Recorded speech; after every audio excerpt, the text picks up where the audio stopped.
আগে জাতীয় নির্বাচনের পক্ষে বিএনপি, সংস্কার ফয়সালা চায় জামাত, স্থানীয় সরকারের ভোট ও আওয়ামী লীগ নিষিদ্ধে গুরুত্ব অভ্যুত্থানকারী শিক্ষার্থীদের।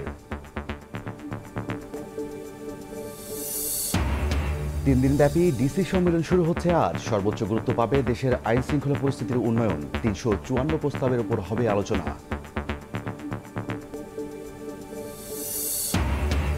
তুরাগ তীরে ইজতেমা ময়দানে জিকির আজগরে মশগুল মুসল্লিরা। আজ আখেরি মোনাজাতের মধ্যে দিয়ে শেষ হবে 58তম বিশ্ব ইজতেমা।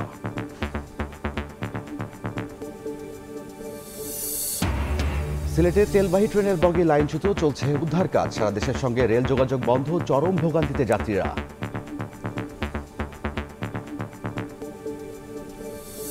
আমি সিরিয়ালে আছি, কিন্তু আমার সিরিয়ালের গুরুত্ব নাই। আমি স্যার ওষুধ লেখেন, কারণ ওষুধ তো কি লিখবো আমি আনতাছি।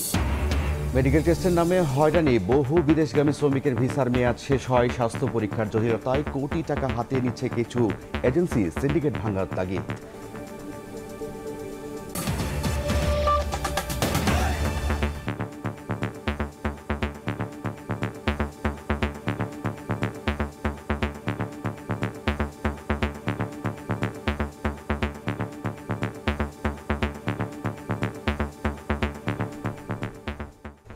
ভোরের সময়ের সঙ্গে আছে আমি রাইদুল ইসলাম শুভ। বিএনপি আগে জাতীয় নির্বাচন চাইলেও ভিন্ন মত জানিয়েছে অভ্যুত্থানকারী শিক্ষার্থীদের প্ল্যাটফর্ম, বৈষম্য বিরোধী ছাত্র আন্দোলন ও নাগরিক কমিটি। আগে স্থানীয় সরকার নির্বাচন চান সংগঠন দুটির নেতারা। আওয়ামী লীগকে নিষিদ্ধে সব দল একমত হয়েছে বলেও জানান তারা। শীঘ্রই জাতীয় ঐক্যমত তৈরির আশা জানিয়ে বিএনপি মহাসচিব বলেন, দ্রুত জাতীয় নির্বাচন চায় তার দল, আর সংস্কারের ফয়সালা চায় জামাত ইসলামী। প্রধান উপদেষ্টা ডক্টর ইউনূসের সভাপতিত্বে জাতীয় ঐক্যমত্য কমিশনের প্রথম সভা শনিবার বিকেল ৩টায় শুরু হওয়া এ সভায় অংশ নেন ২৬টি রাজনৈতিক দল ও জোটের প্রায় ১০০ জন নেতা। এর মধ্য দিয়ে বাংলাদেশের দ্বিতীয় অধ্যায় শুরু হলো বলে মনে করছে অন্তর্বর্তী সরকার। রাজনৈতিক দলগুলো সরকারের পাশে থাকার আশ্বাস দিলেও সংস্কারে যেন নির্বাচন বিলম্বিত না হয় সে দাবি জানান। জাতীয় নির্বাচনের আগে স্থানীয় সরকার নির্বাচন নিয়েও রয়েছে ভিন্ন মত। স্থানীয় নির্বাচন আগে চাই না, কারণ স্থানীয় নির্বাচন দিলে 4,500 ইউনিয়ন পরিষদে সেখানে একটা মারামারি হওয়ার সম্ভাবনা আছে। আমরা স্পষ্টভাবে বলেছি স্থানীয় নির্বাচন করেন, জাতীয় নির্বাচন আগে করেন, কিন্তু আপনার প্রশাসনিক কর্তৃত্ব লাগবে। গণতন্ত্রের প্রাতিষ্ঠানিক রূপদান এবং গণতান্ত্রিক ব্যবস্থা যাওয়া, এটাও একটা সংস্কারের অংশ। সেক্ষেত্রে সংস্কার এবং নির্বাচন প্যারালাল চলবে। জাতীয় নির্বাচনের আগে যেন কোনোভাবে স্থানীয় নির্বাচন না করা হয়। জাতীয় সংসদ নির্বাচনের পূর্বে স্থানীয় সরকার নির্বাচনের চিন্তা করাটা অত্যন্ত বিপজ্জনক হবে। স্বৈরাচারীদের বিচার নিশ্চিত ও আওয়ামী লীগকে দল হিসেবে বিচারের দাবি জানিয়েছে কয়েকটি সংগঠন। আগামী নির্বাচন বাস্তবায়ন হওয়ার আগেই বিগত এই ফ্যাসিবাদী শক্তির এবং এই হত্যাকারী শক্তির বিচার এটা দৃশ্যমান হবে, সে আশাবাদ আমরা ব্যক্ত করেছেন। রাজনৈতিক ঐক্যমত্য তৈরি করা, এই দেশে ফ্যাসিস্টের ভবিষ্যৎ কি হবে সেই রাজনৈতিক ভবিষ্যৎ নির্ধারণের ক্ষেত্রেও রাজনৈতিক ঐক্যমত্য তৈরি করা। আগে জাতীয় নির্বাচনের পাশাপাশি বিএনপি আশা করছে দ্রুত সংস্কারের বিষয়ে ঐক্য প্রতিষ্ঠিত হবে। আজকে প্রাথমিক আলোচনা, সেখানে বিভিন্ন রাজনৈতিক দল বিভিন্নভাবে কথা বলেছেন। আমরা আশা করব যে খুব দ্রুত এই সংস্কারের যে ন্যূনতম ঐক্যমত্য তৈরি হবে সেটার উপর ভিত্তি করে অতি দ্রুত জাতীয় নির্বাচন অনুষ্ঠিত হবে, এটাই আমাদের প্রত্যাশা। সংস্কারের ঐক্য হওয়ার পরই দ্রুত সময়ের মধ্যে নির্বাচন চায় জামায়াতে ইসলাম। এই সংস্কার কমিশনের চূড়ান্ত সিদ্ধান্তগুলো পৌঁছার পরে যথাশীঘ্র সম্ভব যাতে নির্বাচন অনুষ্ঠিত হয় সরকার উদ্যোগ নিয়ে। আগে স্থানীয় সরকার নির্বাচন, নতুন সংবিধান ও আওয়ামী লীগের বিচার নিশ্চিতের দাবি জানায় জাতীয় নাগরিক কমিটি ও বৈষম্য বিরোধী ছাত্র আন্দোলন। ফ্যাসিবাদ বিরোধী যেই রাজনৈতিক যেই দলগুলো ছিল সবাই এসছে, আমরা সবার মতামতের ভিত্তিতে আমরা সবাই একটা জায়গায় একমতে পৌঁছেছি যে পরবর্তী বাংলাদেশে আওয়ামী লীগ হচ্ছে একটি অপ্রাসঙ্গিক, এবং আওয়ামী লীগকে নিষিদ্ধ করার প্রথম ধাপ হিসাবে আমরা আজকে যেটি প্রস্তাব করেছি সেটি হচ্ছে আওয়ামী লীগের নিবন্ধন বাতিল করে দেওয়ার। আমরা প্রত্যক্ষ এবং পরোক্ষ কোনো ধরনের নেগোসিয়েশনের চিহ্ন দেখতে চাই না। যারা দোষী, যারা খুনি, যারা খুনিদের দোষর, তারা যেই দলের যেই মতেরই হোক না কেন তাদের শাস্তি হতে হবে, এবং এই বিচারিক প্রক্রিয়ায় কোনো ধরনের আমরা হস্তক্ষেপ প্রত্যাশা করি না। এটা আমরা আমাদের জায়গা থেকে স্পষ্ট করে দিয়েছি। বাংলাদেশের শেষ বা মুক্তির লড়াই, এই দেশের ভবিষ্যৎ একমাত্র যদি আমরা একটি গণপরিষদের মাধ্যমে নতুন সংবিধান উপহার দিতে পারি সেটার মধ্যেই হবে। ঐক্য প্রতিষ্ঠার লক্ষ্যে পরবর্তীতে আলাদাভাবে প্রতিটি রাজনৈতিক দলের সঙ্গে আলোচনা করবে জাতীয় ঐক্যমত্য কমিশন। তাজওয়ার মাহমিদ, সময় সংবাদ, ঢাকা। কোনো সংস্কার চাপিয়ে দেবে না অন্তর্বর্তী সরকার। সুপারিশ তৈরি করলেও সংস্কার বাস্তবায়ন করবেন রাজনীতিকরাই। এক্ষেত্রে ঐক্যমত ছাড়া কোনো মুক্তি নেই। শনিবার সন্ধ্যায় সব রাজনৈতিক দলের নেতাদের সঙ্গে জাতীয় ঐক্যমত কমিশনের প্রথম বৈঠক শেষে এসব কথা বলেছেন প্রধান উপদেষ্টা ডক্টর মোহাম্মদ ইউনূস। জানান, সবার ঐক্যমতের ভিত্তিতেই জুলাই সনদ হওয়া জরুরি। আর সংবিধান সংস্কার কমিশনের প্রধান ডক্টর আলী রিয়াজ বলেন, সংস্কার শেষ করে আগামী 6 মাসের মধ্যেই জাতীয় নির্বাচন দেওয়া সম্ভব। অন্তর্বর্তী সরকারের প্রধান উপদেষ্টা অধ্যাপক ডক্টর মোহাম্মদ ইউনূসের নেতৃত্বাধীন জাতীয় ঐক্যমত্য কমিশনের প্রথম বৈঠক অনুষ্ঠিত হয় শনিবার বিকাল 3টায়। শুরুতেই বক্তব্য রাখেন প্রধান উপদেষ্টা। বলেন, অন্তর্বর্তী সরকারের প্রথম অধ্যায় সফলতার সঙ্গে শেষ হবার পর শুরু হয়েছে দ্বিতীয় অধ্যায়ের যাত্রা। এই অধ্যায় সফলতা পেলে তৃতীয় ধাপে আর কোনো দুশ্চিন্তা থাকবে না বলেও জানান তিনি। যে সমস্ত শক্তি আমাদেরকে ব্যাহত করার চেষ্টা করেছে, আমাদেরকে কুণ্ডল করে দেওয়ার চেষ্টা করেছে, তাদেরকে সুন্দরভাবে সবাই মিলে মোকাবেলা করতে পেরেছে। দ্বিতীয় পর্বই হাঙ্গামা হবে, কারণ যাদেরকে বাংলাদেশের মানুষ তাড়িয়ে দিয়েছে, অস্বীকার করেছে, তাদেরকে ত্যাগ করেছে, তারা ফিরে আসার জন্য অত্যন্ত ব্যাপক। কমিশনের যারা সদস্য তারা আপনাদের সঙ্গে বসবে, জিনিসগুলো ব্যাখ্যা করেছেন, চাপিয়ে দেওয়ার জন্য না। আপনাদের সহযোগিতা চাই, এটা আমি বলবো না, কারণ এটা আপনাদের কাজ। সারা পৃথিবী জুড়ে আমাদের প্রতি একটা বড় রকমের সমর্থন গড়ে উঠেছে। সমাপনী বক্তব্যে প্রধান উপদেষ্টা জুলাই সনদ প্রণয়নের গুরুত্ব তুলে ধরে বলেন, জাতীয় ঐক্যমত ছাড়া কোনো মুক্তি নেই। আলটিমেট গোল হচ্ছে একটা সনদ তৈরি হবে, জুলাই সনদ, জুলাই চার্টার, যে আমরা এত কিছু কাণ্ডের পরে আমরা সবাই মিলে এটাতে একমত হয়েছে।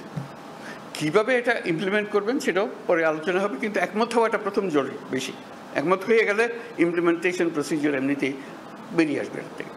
একমত না হলে যদি ধরলাম হালকা হালকা ভাবে না, যাতে কি করবো আমাদের করার কিছু নেই, তাহলে আমাদের তো মুক্তি নেই। এদিকে সংবিধান সংস্কার কমিশনের প্রধান ডক্টর আলী রিয়াজ সংস্কার বাস্তবায়নে রাজনৈতিক দলগুলোর সদিচ্ছার প্রতি গুরুত্ব দেন। আগামী 6 মাসের মধ্যে সংস্কার শেষে নির্বাচন সম্ভব বলে মনে করেন তিনি। এই কমিশনেরই মেয়াদ দেওয়া হচ্ছে 6 মাস। সেই ক্ষেত্রে আমাদের লক্ষ্য হচ্ছে, কমিশনের পক্ষ থেকে লক্ষ্য হচ্ছে যত দ্রুত সম্ভব আমরা ঐক্যমতে পৌঁছতে চাই।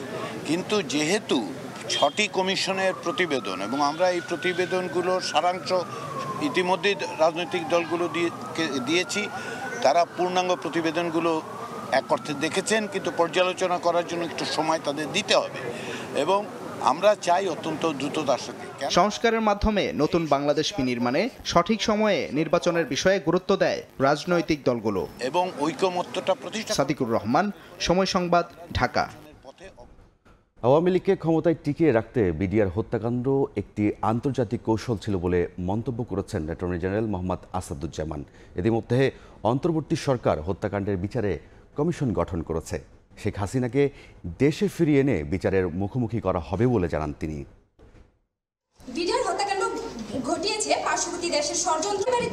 শনিবার সকালে ডিবেট ফর ডেমোক্রেসির আয়োজনে রাজধানীর এফডিসিতে বিডিআর হত্যাকাণ্ড বিষয়ে অনুষ্ঠিত হয় ছায়া সংসদ বিতর্ক প্রতিযোগিতা। অংশ নেন তেজগাঁও কলেজ ও বাংলাদেশ ইউনিভার্সিটির শিক্ষার্থীরা। প্রতিযোগিতায় প্রধান অতিথি অ্যাটর্নি জেনারেল মোহাম্মদ আসাদুজ্জামান বলেন, আওয়ামী লীগকে ক্ষমতায় টিকিয়ে রাখতে আন্তর্জাতিক কৌশল ছিল বিডিআর হত্যাকাণ্ড। আওয়ামী লীগকে ক্ষমতায় টিকিয়ে রাখার জন্য একটি ইন্টারন্যাশনাল কনস্পিরেসি ছিল। মইনুল আহমেদের প্রচ্ছন্ন নিষ্ক্রিয়তা ছাড়া এ হত্যাকাণ্ড সম্ভব ছিল না।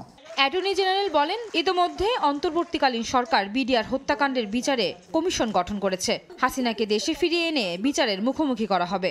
যে কোনো ব্যক্তিকে যে কোনোভাবে ওনারা শামন করতে পারেন এবং তাকে জিজ্ঞাসাবাদের মুখোমুখি করতে পারেন। এখানে আইনের কোনো ব্যত্যয় নাই।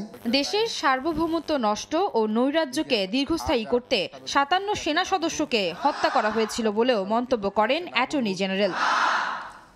আয়েশা সিদ্দিক, সামিয়া, সময় সংবাদ, ঢাকা। 3 দিনব্যাপী ডিসি সম্মেলন শুরু হচ্ছে রোববার। সর্বোচ্চ গুরুত্ব পাবে সারা দেশের আইন শৃঙ্খলা পরিস্থিতি। রোববার সকালে প্রধান উপদেষ্টা ডক্টর মোহাম্মদ ইউনূস তার কার্যালয়ে সম্মেলনের উদ্বোধন করবেন। প্রতি বছর প্রশাসনের মাঠ পর্যায় থেকে সারা দেশের আইন শৃঙ্খলা, ভূমি ব্যবস্থাপনা, শিক্ষা ও স্বাস্থ্য উন্নয়ন সহ আলোচিত সমস্যা নিয়ে সরকারের কাছে আসে অসংখ্য প্রস্তাব। জেলা প্রশাসক সম্মেলনে এসব প্রস্তাবের উপর আলোচনা করেই তা বাস্তবায়নে সিদ্ধান্ত নেওয়া হয়। এবার 30টি কার্য অধিবেশনের মাধ্যমে 3 দিনব্যাপী ডিসি সম্মেলন শুরু হচ্ছে রোববার সকালে। প্রধান উপদেষ্টা ডক্টর মোহাম্মদ ইউনূস সম্মেলনের উদ্বোধন করার পরেই ডিসিদের দেয়া 354টি প্রস্তাবের উপর বিভিন্ন অধিবেশনে আলোচনা হবে। এ উপলক্ষে সচিবালয়ে সংবাদ সম্মেলনে মন্ত্রিপরিষদ সচিব শেখ আব্দুর রশিদ জানান, প্রধান নির্বাচন কমিশনার ও দুদক চেয়ারম্যানের সঙ্গেও রয়েছে অধিবেশন। 1250 প্রস্তাব এসেছিল, এর মধ্যে থেকে আমরা 354টি প্রস্তাব বাছাই করেছি। এবারের প্রধান প্রধান আলোচ্য বিষয়সমূহ হবে, আপনারা অনুমান করতে পারেন, ভূমি ব্যবস্থাপনা, আইন শৃঙ্খলা পরিস্থিতির উন্নয়ন, স্থানীয় সরকার প্রতিষ্ঠানসমূহের কার্যক্রম জোরদারকরণের, শিক্ষার মানোন্নয়ন ও সম্প্রসারণ, স্বাস্থ্যসেবা ও পরিবার কল্যাণের পরিষেবার উন্নয়ন। তবে এবার সম্মেলনে দেশের আইন শৃঙ্খলা পরিস্থিতি উন্নয়ন সর্বোচ্চ গুরুত্ব পাবে বলে জানান তিনি। মোবাইল কোর্ট আইন 2009-এর বিধিমালা তৈরি করার জন্য একটা প্রস্তাব আছে জেলা প্রশাসকের পক্ষ থেকে। আইন শৃঙ্খলা রক্ষাকারী বাহিনীর কর্তব্যরত অবস্থায় বডি ক্যামেরা রাখার জন্য প্রস্তাব, মারণাস্ত্র ও সররাগুলি ব্যবহার নিষিদ্ধকরণের প্রস্তাব আছে। পুলিশ কনস্টেবল নিয়োগের ক্ষেত্রে যে জটিলতা, অনিয়ম ইত্যাদি আছে, সেখানে জেলা প্রশাসকের একজন প্রতিনিধিকে এই কমিটিতে রাখার প্রস্তাব। গত বছর ডিসি সম্মেলনে নেওয়া সিদ্ধান্ত সমূহের মাত্র 46% এ পর্যন্ত বাস্তবায়ন হয়েছে বলেও জানান মন্ত্রিপরিষদ সচিব। পারফরম্যান্সে কিছুটা প্রসূন আশিস, সময় সংবাদ, ঢাকা। সিলেটে তেলবাহী ট্রেনের বগি লাইনচ্যুত হওয়ায় সারা দেশের সঙ্গে বন্ধ রয়েছে রেল যোগাযোগ। চলছে উদ্ধার কাজ। তীব্র ভোগান্তিতে পড়েছেন যাত্রীরা। দিগেন সিংহের ছবিতে আমিনুল ইসলামের রিপোর্ট। চট্টগ্রাম থেকে ছেড়ে আসা তেলবাহী ট্রেনের এই বগিটি সিলেট স্টেশনে ঢোকার আগেই দক্ষিণ সুরমা উপজেলা সদরের নিকটবর্তী এলাকায় পৌঁছে লাইনচ্যুত হয় শনিবার রাত 10টার পর। এরপর কয়েক ঘন্টা ধরে চলছে উদ্ধার তৎপরতা। ঘটনাস্থল থেকে লাইনচ্যুত বগিকে টেনে নিয়ে যাওয়া হয় প্রায় 400 মিটার। এতে ক্ষতিগ্রস্ত হয় রেলপথ, যা মেরামতে কঠোর পরিশ্রম করছেন রেলওয়ে কর্মীরা। অন্যদিকে সিলেট স্টেশনে আটকে পড়েছে ঢাকাগামী উপবন এক্সপ্রেস। যাত্রীরা পড়েছেন ভোগান্তিতে, জানেন না কবে নাগাদ স্বাভাবিক হবে ট্রেন চলাচল। ট্যুরে আসছিলাম তো, সে জায়গায় একটু সমস্যা হয়ে গেছে, 5 ঘন্টা হয়ে গেছে, কখন ছাড়বো তাও জানি না। অনেকে টিকিট আর কি ব্যাক করে দিছে, আর আমরা তো যাইনি কারণ গাড়িতে সমস্যা। আগামীকাল অফিস খোলা, অফিস করতে হবে, তো আমরা আসছি, আমাদেরকে ঠিক 15 মিনিট আগে ওনারা জানাইছে। যাত্রীদের এই ভোগান্তি অপ্রত্যাশিত ঘটনা বলে উল্লেখ করে দ্রুত সমাধানের আশ্বাস দিলেন রেলওয়ে কর্মকর্তারা। আমরা রেডি হয়ে গেছিলাম যাওয়ার জন্য, হঠাৎ করে একটা দুর্ঘটনা হলো, তেলবাহী গাড়ি পড়ে গেছে আর কি, সেই জন্য আমরা শিডিউলটা আজকে এতটুকু বিপর্যয়। দ্রুত সময়ে লাইনচ্যুত বগি উদ্ধার না হলে রোববার সকালের ঢাকা ও চট্টগ্রামগামী ট্রেনগুলোতে শিডিউল বিপর্যয় ঘটবে। আমিনুল ইসলাম, সময় সংবাদ, সিলেট। চট্টগ্রাম থেকে ছেড়ে আসা তেলবাহী ট্রেনের বগি লাইনচ্যুত হওয়ায় সিলেটের সঙ্গে সারা দেশের রেল যোগাযোগ বন্ধ রয়েছে। এরই মধ্যে চলছে উদ্ধার কাজ। তবে সিলেট স্টেশন থেকে নির্ধারিত সময়ে ছেড়ে যেতে পারেনি ঢাকাগামী উপবন এক্সপ্রেস। এতে ভোগান্তিতে রয়েছে যাত্রীরা। এই মুহূর্তে শিববাড়ি এলাকা থেকে ট্রেনের উদ্ধার তৎপরতার খবর জানাতে যুক্ত হচ্ছেন সহকর্মী আমিনুল ইসলাম। যাচ্ছি তার কাছে। প্রায় এখন পর্যন্ত 6 ঘন্টা এই উদ্ধার তৎপরতা চলছে এবং এই উদ্ধার তৎপরতা এখনো কিন্তু চালানোর পরও এখনো কিন্তু ট্রেন চলাচল স্বাভাবিক হয়নি সিলেটের সঙ্গে সারা দেশের।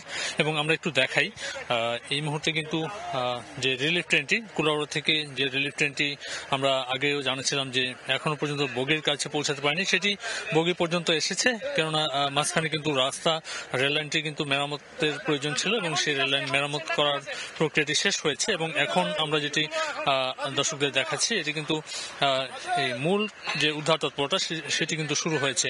আপনারা জানেন যে চট্টগ্রাম থেকে এটি 14টি জ্বালানি তেল বাহী যে ওয়াগন সেটি বহন করে নিয়ে এসেছিল এবং 14টির মধ্যে একটি লাইনচ্যুত হওয়ার পর কিন্তু প্রায় 400 গজ বা 400 মিটারের বেশি, এমনটি আমাদেরকে জানিয়েছেন রেলওয়ের সাথে সংশ্লিষ্ট যে কর্মকর্তারা। প্রায় 500 মিটারের বেশি আসলে রাস্তাটি নষ্ট হয়ে গিয়েছিল সেই রাস্তাটি সংস্কার করে রিলিফ ট্রেন যেটি রয়েছে সেটি বগির কাছে পৌঁছেছে এবং এখন মূল উদ্ধার তৎপরতা কিন্তু চলছে এবং তারা ধারণা করছেন যারা এই উদ্ধার তৎপরতা চালাচ্ছেন তারা বলছেন যে প্রায় 8টার আগেই এই উদ্ধার তৎপরতা শেষ করতে পারবেন, তাদের এই আশাবাদ রয়েছে। তবে এই ভোগান্তির কারণে কিন্তু এই দুর্ঘটনার কারণে কিন্তু যাত্রীরা যারা রয়েছেন, যারা স্টেশনে অপেক্ষা করছেন উপবন এক্সপ্রেসের, যেটি রাতে ছেড়ে যাওয়ার কথা ছিল সেটি ছেড়ে যায়নি, সেখানে যাত্রীরা মারাত্মক ভোগান্তির মধ্যে রয়েছেন। আমরা স্টেশনেও গিয়েছিলাম, আপনারা হয়তো দর্শক দেখেছেন, সেখানকার যাত্রীদের বক্তব্য শুনেছেন। এখন পর্যন্ত আসলে এই উদ্ধার তৎপরতা চলছে, সেটি এই উদ্ধার তৎপরতা শেষ হলে আবার স্বাভাবিক হতে পারে সিলেটের সঙ্গে সারা দেশের রেল যোগাযোগ। তবে একটি বিষয় উল্লেখ করতে হয় যে সিলেটের সঙ্গে যে অন্যান্য বিশেষ করে চট্টগ্রাম এবং ঢাকাগামী যে ট্রেনগুলো রয়েছে সেগুলো সকালে ছেড়ে যাওয়ার ব্যাপারে শিডিউল বিপর্যয় ঘটতে পারে, এমনটি আসলে স্টেশন ম্যানেজারের পক্ষ থেকে আমাদেরকে জানানো হয়েছে এবং স্টেশনে যারা অন্যান্য কর্মকর্তা রয়েছেন তারা বলছেন যে এই উদ্ধার তৎপরতা দেরি হলে এমনিতেই আসলে সকালের ট্রেনগুলোতে শিডিউল বিপর্যয় ঘটার সম্ভাবনা রয়েছে। তবে ঢাকা এবং চট্টগ্রাম থেকে যে ট্রেনগুলো ছেড়ে আসছিল সেগুলো আসলে সিলেটে পৌঁছাতে কিছুটা সময় লাগবে, কেননা সেগুলো অন্যান্য যে স্টেশনগুলো রয়েছে বিশেষ করে আমরা জানতে পেরেছি মোগলাবাজার পর্যন্ত আসতে পারবে। এরপরে কিন্তু তারা এই উদ্ধার তৎপরতার পর এই লাইনটি থেকে বগিটিকে সরিয়ে নেওয়ার আগ পর্যন্ত সেই মোগলাবাজার স্টেশনেই অপেক্ষা করতে হবে।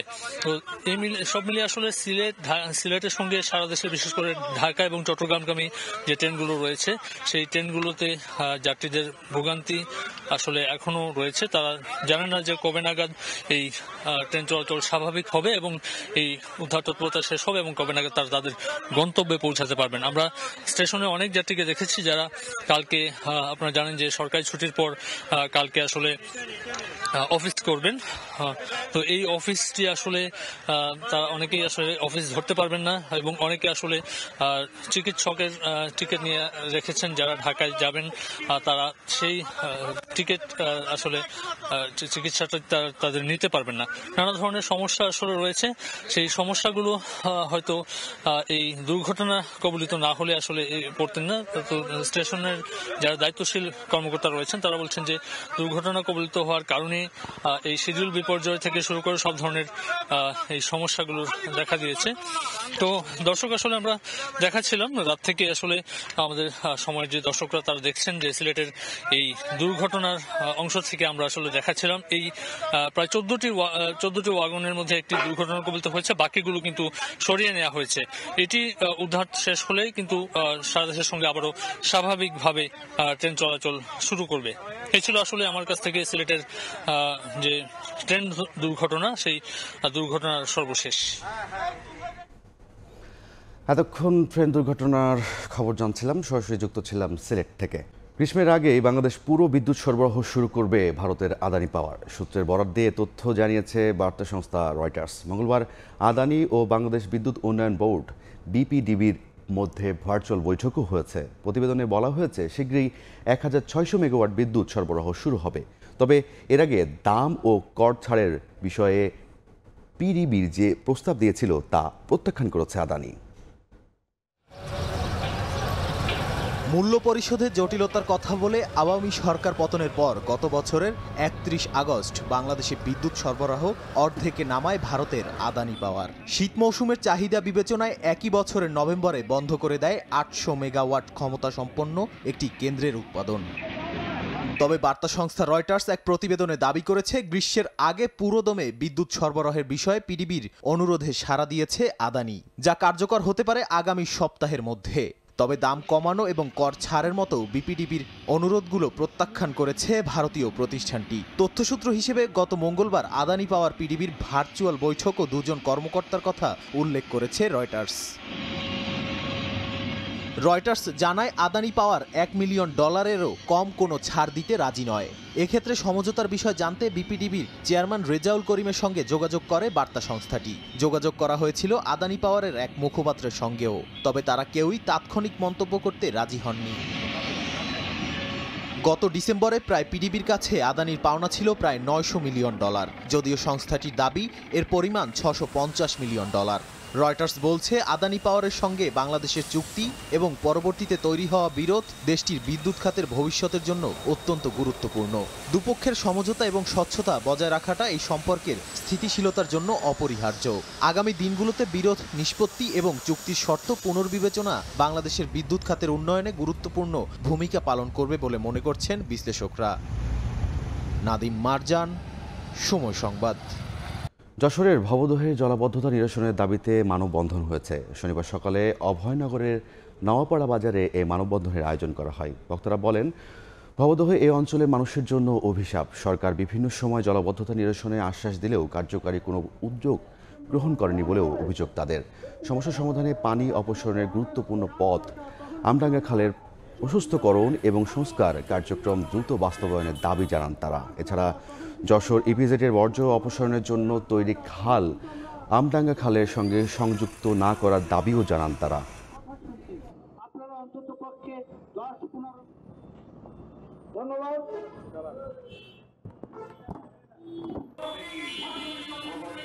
বন্যায় ভেঙে যায় শেরপুরের নালিতাবাড়ির নন্নি হাতিয়াপাড়া সড়কের দুটি অংশ।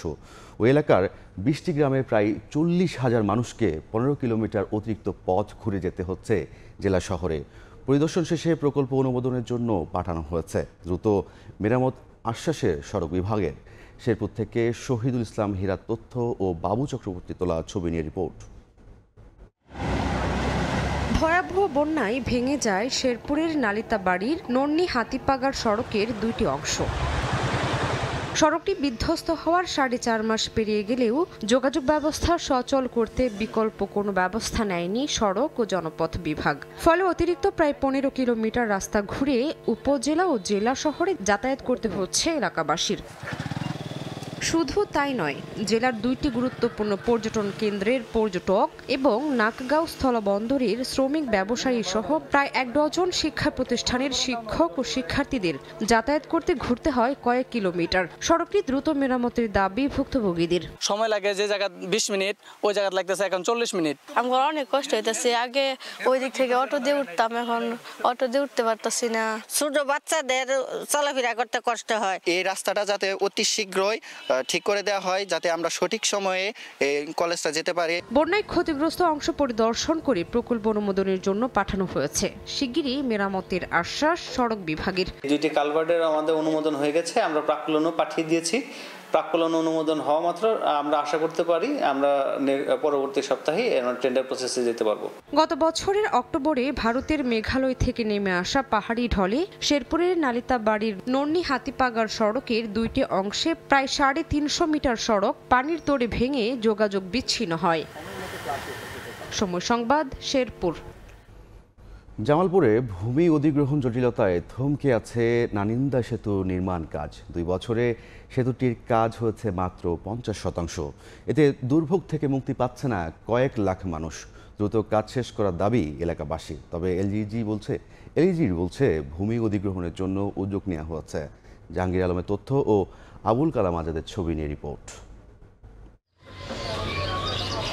জামালপুর সদর উপজেলার 2টি ইউনিয়ন ও শেরপুর জেলার চরাঞ্চলের সঙ্গে যোগাযোগ স্থাপনের জন্য 2022 সালে নান্দিনা সেতু নির্মাণ কাজ শুরু করে এলজিডি। 2025 সালের জুনে সেতুর কাজ শেষ হওয়ার কথা। তবে ভূমি অধিগ্রহণ জটিলতায় থমকে আছে সেতুটির নির্মাণ কাজ। এই অঞ্চলের মানুষের চলাচল ও কৃষি পণ্য পরিবহনে দুর্ভোগ পোহাতে হচ্ছে। কষ্টে আছি, এই চলাচল, এই নৌকা মধ্যে একবার বুঝা, একবার নৌকা তুলো, এই আবার এনে আবার এই কাছার তুলো, একবার নাও উঠাইতে হয়, আবার ঘাটে নিচে নাও থেকে আবার ঘাট থেকে আবার উপরে, ওখান থেকে আবার গম্বস্থল থলে, এই বিভিন্ন ধরনের ভোগান্তি বললে শেষ করা যাবে না। আমাদের দীর্ঘদিনের দাবি ছিল এই ব্রিজের। আমরা ব্রিজ পাইছি, কিন্তু ব্রিজ তো 3 বছর হয়ে গেল, কাজ হইতাছে না। আমাদের স্কুলে অনেক সময় ঘাটে নৌকা থাকে না, আমাদের নৌকা দিয়ে পারাপারের সময় অনেক সমস্যা হয়। অতি দুঃখের বিষয় এটা যে 3 বছর মেয়াদ উত্তীর্ণ হওয়ার পরও ব্রিজের কাজটা শেষ হচ্ছে না। আমরা এই সরকারের কাছে চাই যে বর্তমানে এই ব্রিজটা যত সম্ভব তাড়াতাড়ি হইলে আমাদের চোখা লাগার জন্য খুবই একটা উপকার হইতো।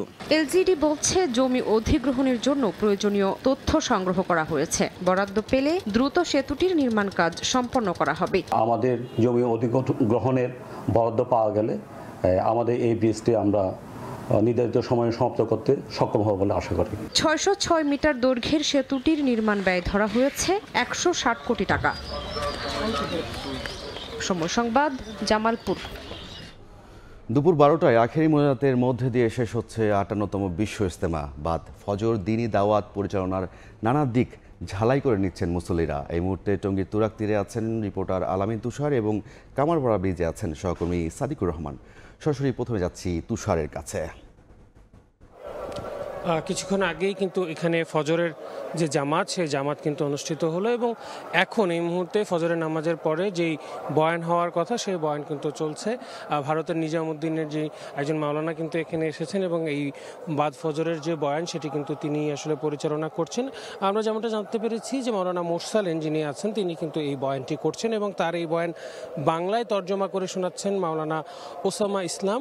এরপরে আমরা যেমনটা জানতে পেরেছি যে হেদায়েতি বয়ান হবে এবং তালিমের যে আমল থাকে সেই আমল হবে 10টার পর থেকে, এমনটাই আমরা জানতে পেরেছি। এবং হেদায়েতি বয়ানের পরবর্তী সময়েই কিন্তু দুপুর 12টা নাগাদ এই যে ৫৮তম বিশ্ব ইজতেমার দ্বিতীয় পর্বের যেই অংশ, সেই অংশের কিন্তু আখেরি মোনাজাত অনুষ্ঠিত হবে এবং এরই মধ্যে আশপাশের এলাকাগুলোর যারা আসলে মুসল্লিরা রয়েছেন, তারাও কিন্তু আসতে শুরু করেছেন, এমনটাও কিন্তু আমরা অনেকের কাছে জানতে পেরেছি। এবং আমরা যেই বিআইডব্লিউটিএ এবং সেনাবাহিনীর পক্ষ থেকে যেই সেতুগুলো, যেই অস্থায়ী সেতুগুলো, ব্রিজগুলো নির্মাণ করা হয়েছে, সেগুলো দিয়ে আমরা অনেক মুসল্লিদেরকেই কিন্তু আশপাশের এলাকাগুলো থেকে আসতেও দেখছি। আমি যদি বলি যে এই যে মাওলানা ইউসুফ বিন সাদ যিনি রয়েছেন, তিনি কিন্তু এবারের যেই বিশ্ব ইজতেমা, সেই বিশ্ব ইজতেমার যেই আখেরি মোনাজাত, সেটি কিন্তু পরিচালনা করবেন এবং শেষের যে হেদায়েতি বয়ান হবে। এবং এবারের আখেরি মোনাজাত কিন্তু, যেহেতু মাওলানা ইউসুফ বিন সাদ উনি একজন হিন্দি ভাষাভাষী মানুষ, এই জায়গা থেকে হিন্দি ভাষাতেই কিন্তু এই দোয়া পরিচালনা হবার কিন্তু কথা রয়েছে। আমি যদি মাওলানা ইউসুফ বিন সাদের কথা বলি, তিনি মাওলানা সাদ কান্দলভির বড় ছেলে, তিনি কিন্তু এসেছেন এবং তার মাওলানা সাদ কান্দলভির ছোট ছেলেও কিন্তু এসেছেন, মাওলানা তিনিও কিন্তু থাকবেন।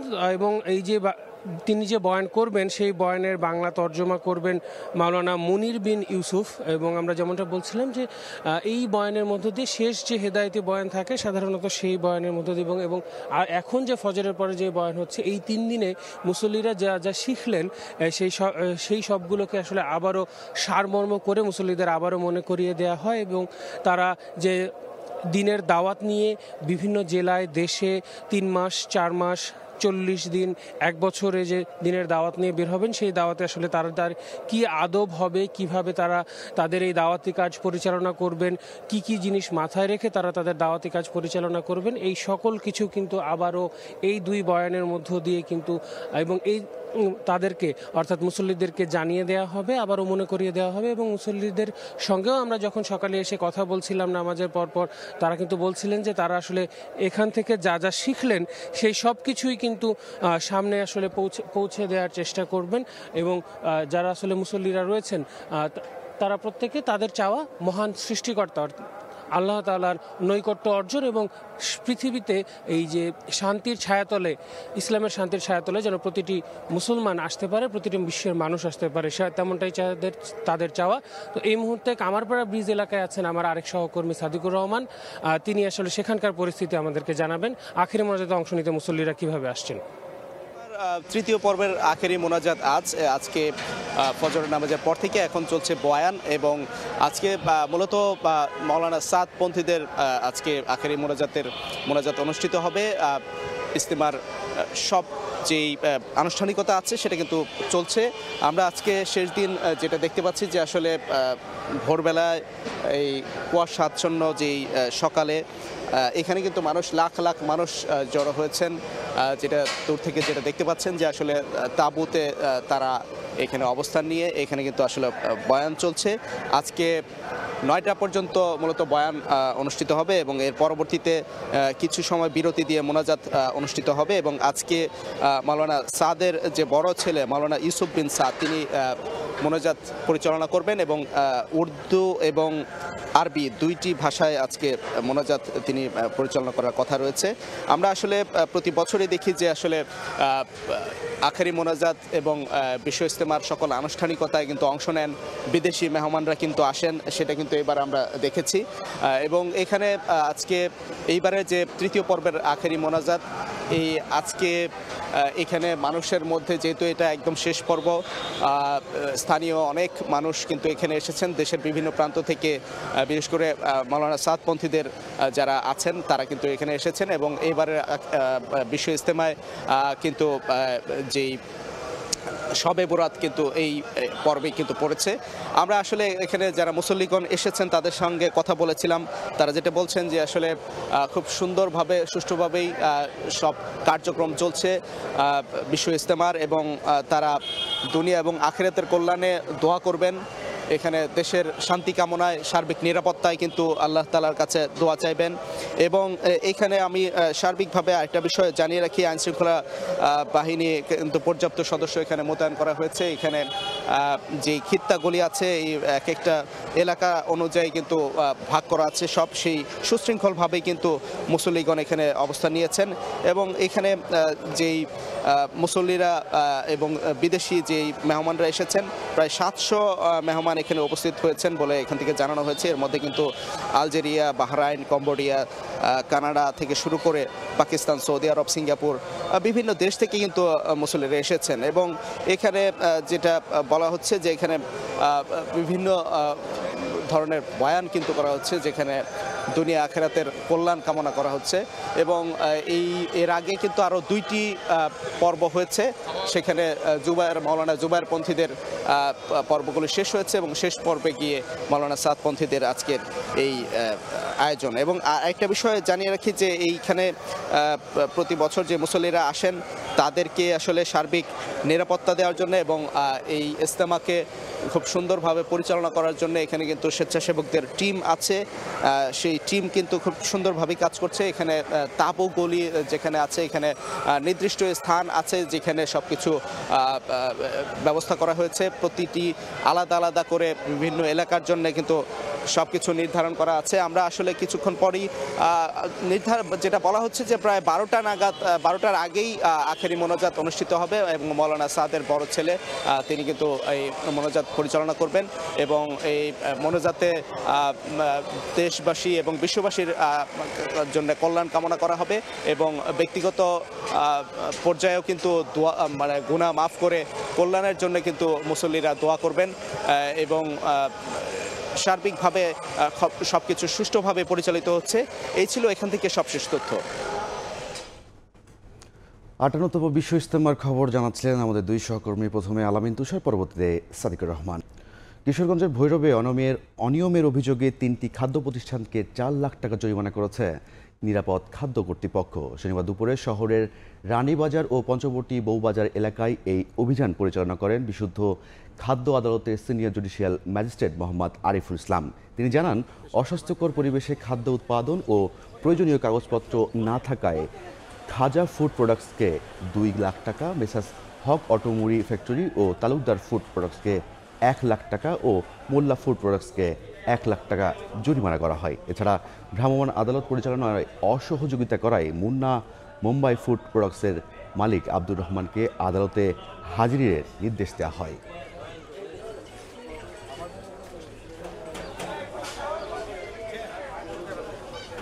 খননের পরেও সুনামগঞ্জের তাহিরপুরের বৌলাই নদীর নাব্য সংকটে আটকা পড়েছে ছোট বড় অসংখ্য নৌযান ও হাউসবোট। এতে ক্ষতির মুখে পড়েছেন ব্যবসায়ী ও নৌযান মালিকরা। এজন্য নদী খননের অনিয়ম ও দুর্নীতিকে দায়ী করেন তারা। স্থানীয় পানি উন্নয়ন বোর্ড বলছে, অনিয়ম নয়, উজানের ঢলে নদীগুলো ভরাট হয়েছে। হিমাদ্রি শেখর ভদ্রের তথ্য ও এবাদুল হক রুজেলের ছবি দিয়ে রিপোর্ট।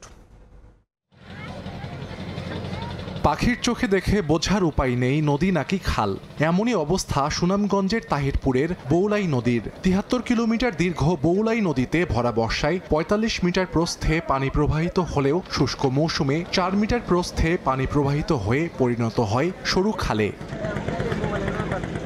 নাব্য সংকটে আটকা পড়েছে ছোট বড় অসংখ্য নৌযান ও হাউসবোট। নদীর দুই তীরের বিভিন্ন স্থানে জেগেছে চর, কোনো স্থানে আবার পায়ে হেঁটে নদী পারাপার হচ্ছেন পথচারীরা। নদী এটা ভালোভাবে খননই করা হয় নাই, ওই দিক দিয়ে ডেজার দিয়ে খনন করছে, আর এই পাশে মনে করেন বেকু দিয়ে হালকা হালকা মাটি উঠাইছে, ভালোভাবে মাটি উঠায় নাই, যে কারণে বাদ পড়ছে, বাদের কারণে পাহাড়ের ডল নামতে পারে না ভালোভাবে। নদী খনন করার কথা ছিল 3 বার, কিন্তু সরকারে খনন করছে একবার নদী খনন করা হলে তো নদী আর আপনার সচ্ছল হয় না। অলস সময় পার করতেছি, বৈশাল হয়েছে, আপনার চলনের কোনো ব্যবস্থা নাই, নদীর নব্যতা হারায় ফেলাইছে।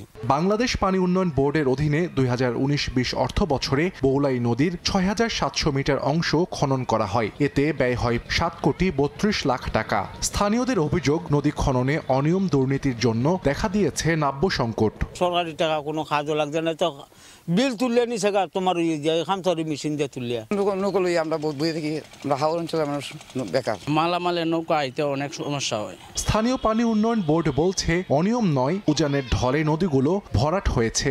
পাহাড়ি ঢলের কারণে, পাহাড়ি থেকে পলি আসার কারণে ভরাট হয়ে যাচ্ছে। সার্ভে করে এগুলো খননের জন্য পদক্ষেপ নেওয়া হবে। 19টি নদীতে প্রায় 441 কিলোমিটার দীর্ঘ আমরা খননের জন্য প্রস্তাব রেডি করেছি। অনুমোদন হয় তাহলে আমরা 19টি নদী আমরা খনন করবো, এবং এখানে 441 কিলোমিটার দৈর্ঘ্যে আমার নদীটি খনন হলে। সুনামগঞ্জ জেলায় ছোট বড় 16টি নদী রয়েছে। সময় সংবাদ, সুনামগঞ্জ। তিস্তা নদীর পানির ন্যায্য হিসাব আদায় ও তিস্তা মেগা প্রকল্প অবিলম্বে বাস্তবায়নের দাবিতে 17-18 ফেব্রুয়ারি কর্মসূচির আয়োজন করা হয়েছে। নদীর তীরবর্তী অঞ্চলে ডাকা কর্মসূচি সফল করতে কুড়িগ্রামে সংবাদ সম্মেলন অনুষ্ঠিত হয়েছে।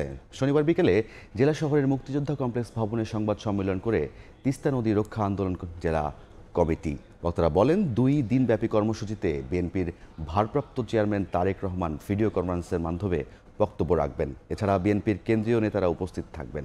কুড়িগ্রাম, নীলফামারী, রংপুর, লালমনিরহাট ও গাইবান্ধা জেলায় তিস্তা পাড়ের 11টি স্থানে একযোগে এ কর্মসূচি পালিত হবে।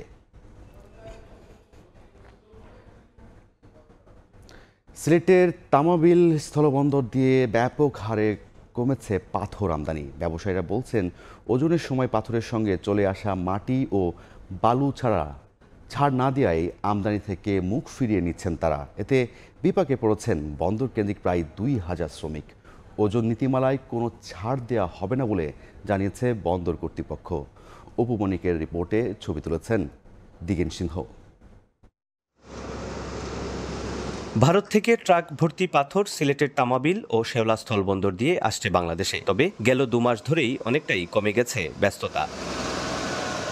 আমদানিকারকরা বলছেন, ভারতে খনি থেকে সরাসরি ট্রাকে পাথর বোঝাই করা হয়। এতে পাথরের সঙ্গে বালু ও মাটি চলে আসে, কিন্তু ওজন করার সময় বন্দর কর্মকর্তারা মাটি ও বালুর ওজন ছাড় দিচ্ছেন না। এতে লোকসানের সংখ্যায় আমদানি কমিয়ে দিয়েছেন তারা। এটা কিন্তু বর্তমানে কাস্টমস বা পোর্ট কর্তৃপক্ষ কেউ এটা ছাড় দিচ্ছে না। 4 ভাগের থেকে এখন 1 ভাগে চলে আসছে গাড়ি। এখনো সরকারের কাছে আমাদের আবেদন যে আমাদের এই বিষয়গুলো একটু খতিয়ে দেখবে। বন্দর কর্তৃপক্ষের কঠোর অবস্থানে ব্যবসায়ীদের আমদানি কমানোর সিদ্ধান্তে বিপাকে পড়েছেন বন্দর কেন্দ্রিক প্রায় 2000 শ্রমিক। আগে প্রতিদিন একটা করে গাড়ি কাজ করতাম, বাচ্চা কাচ্চা নিয়ে ডাল চাউল খাইতে পারতাম। এখন আমরা সপ্তাহে 1 গাড়ি পাই না। দেখা গেছে আমাদের 2 জন লেবার 3 দিন 4 দিনে একটা গাড়ি পায় না। এমন পরিস্থিতিতে তামাবিল বন্দর কর্তৃপক্ষ বলছেন, পাথর ওজন করার ক্ষেত্রেও যে নির্দেশনা রয়েছে তার বাইরে কোনো পদক্ষেপ নেবেন না তারা। বালি এগুলোর একটা ছাড় পেতেন, এগুলো এখন আসলে পাচ্ছেন না, বিধায় তারা মনে হয় ব্যবসা বন্ধ রেখেছেন। আসলে এগুলো তো আমাদের বন্দর ঊর্ধ্বতন কর্তৃপক্ষ যে নির্দেশনা দেয়, আমরা ওই নির্দেশনা অনুযায়ী কাজ করি। বন্দর কর্তৃপক্ষের তথ্যমতে তামাবিল স্থলবন্দর দিয়ে 2 মাস আগেই দৈনিক 1200 ট্রাক পাথর আমদানি হলেও বর্তমানে তা নেমেছে 300 থেকে 400 ট্রাকে। ভারত থেকে আমদানিকৃত পাথরের সাথে কাদামাটির সংমিশ্রণ থাকায় 15% ছাড় পেলেও এখন ব্যবসায়ীরা পাচ্ছেন না সেই কাঙ্ক্ষিত ছাড়, যার কারণে সরকার রাজস্ব খাতে প্রতিদিন হারাচ্ছে প্রায় 2.5 কোটি টাকার মতো রাজস্ব। ব্যবসায়ীদের দাবি, এই সংকট নিরসনে দ্রুত 15% ছাড় পুনর্বহাল করে তাদের এই ব্যবসাকে সমুন্নত রাখার। তামাবিল স্থলবন্দর থেকে অপুবনিক, সময় সংবাদ, সিলেট। ফরিদপুর থেকে চুরি হওয়া একটি ইজি বাইক মাদারীপুরে উদ্ধার করেছে পুলিশ। জড়িত 2 জনকে আটক করা হয়েছে। পুলিশ জানায়, প্রায় 4 মাস আগে ফরিদপুর সদর থানা এলাকা থেকে মনির হোসেন নামে এক চালকের একটি ইজি বাইক চুরি হয়। এ ঘটনায় ফরিদপুর কোতোয়ালি থানায় একটি মামলা হয়। বিষয়টি আশপাশে থানায় অবহিত করা হলে কাজ শুরু করে শিবচর থানা পুলিশও। এরই প্রেক্ষিতে শনিবার বিকেলে পাঁচচর এলাকা লতিফ তালুকদারের গ্যারেজে অভিযান চালিয়ে ফরিদপুর থেকে চুরি হওয়া ইজি বাইকটি উদ্ধার করা হয়। ঘটনার সাথে জড়িত থাকায় আটক করা হয় গ্যারেজ মালিক লতিফ তালুকদার ও ইজি বাইক চালক লিটন খানকে।